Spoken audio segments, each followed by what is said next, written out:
Gaza Genocide Toolkit.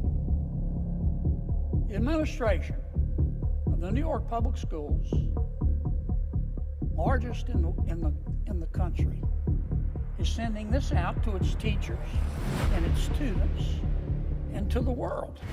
Senator John Kennedy saw something that blew his mind. His jaw literally dropped. Here's him talking about it. You do not want to miss this video, and we must talk about it after. Mr. President, I saw something last week that I didn't believe. I read the article, and then I searched the internet for other articles saying the same thing to confirm that it was true, and it was true. I'm still in disbelief. The largest public school system in America is in New York City. I love New York City. I think it's the greatest city in the world.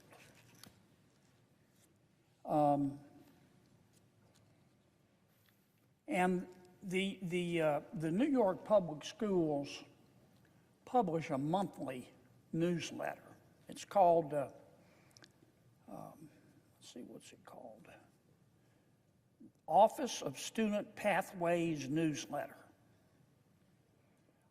Every month, the public school system in New York City sends this newsletter. They blast it out to teachers. They blast it out to parents, not just in New York City, but all across the country. And in the latest newsletter that they blasted out, they had one of those bullet points that they made in the newsletter that's kind of, when you look at it on the internet, it's kind of pale blue. You can click on it, and it sends you to another site. The bullet point on the newsletter that the public schools in New York sent out was called, quote, Guidelines for Teaching About Genocide. Guidelines for Teaching About Genocide. And if you clicked on this phrase in the newsletter, it sent you to another site. And you know what the site was? Stop Gaza Genocide Toolkit. Stop Gaza Genocide Toolkit. The administration of the New York Public Schools, largest in the country, is sending this out to its teachers and its students and to the world. If you take a look and you say, what's in this toolkit, this Stop Gaza Genocide Toolkit? It contains the biggest bunch of anti-Semitic rot you can imagine. The toolkit, among other things, it breaks down how to mobilize pro-Palestinian campaigns on social media. It tells our students and our teachers how to boycott and encourage divestment from pro-Israel organizations. It encourages readers to print out Palestine yard signs and calls our kids and our parents to action. Now, the head of the public schools in New York was embarrassed. Once people started going, what's going on? Why are you publishing this anti-systemic rot accusing Israel of genocide, after it was Israel that was attacked, after it was Hamas that started the war? And the chancellor, Ms. Melissa Aviles Ramos, said it was just a troubling oversight. That's what she said, troubling oversight.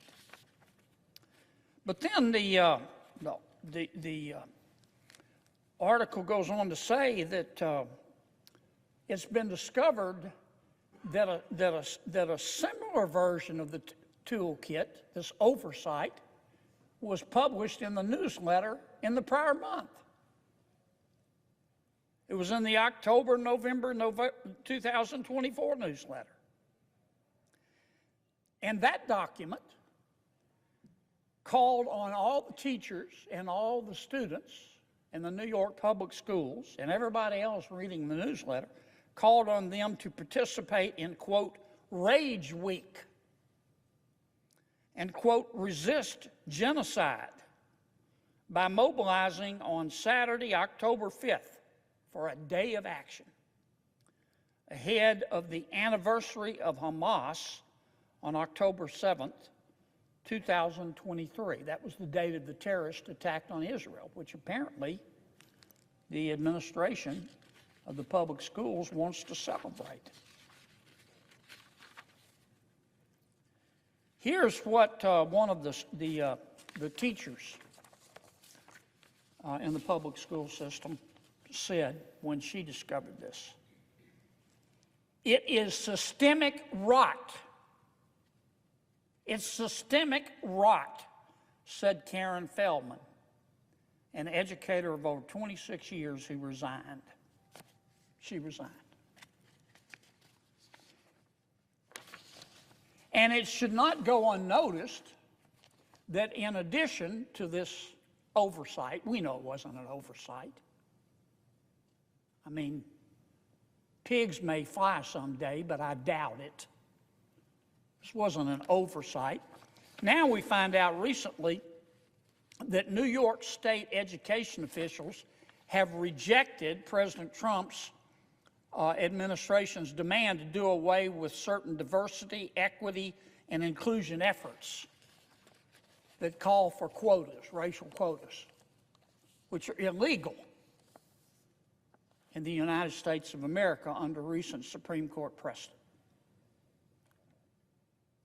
These state officials wrote President Trump, and this is what they said. There are no state or federal laws prohibiting the principles of DEI. I don't understand that. Racial quotas are illegal. You can't use race in America, according to well-settled law, to hurt a person or to help a person. But these officials at the state level, not the local level, they said no state or federal laws prohibit the principles of DEI.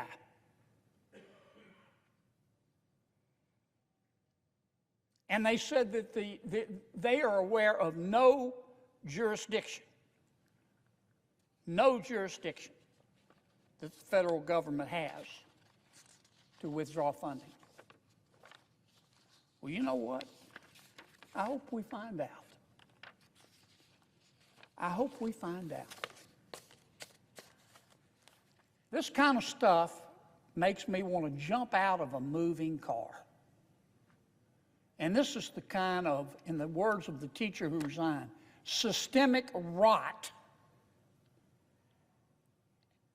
rank anti-Semitism that in New York they're sending to our teachers and our kids and to the world.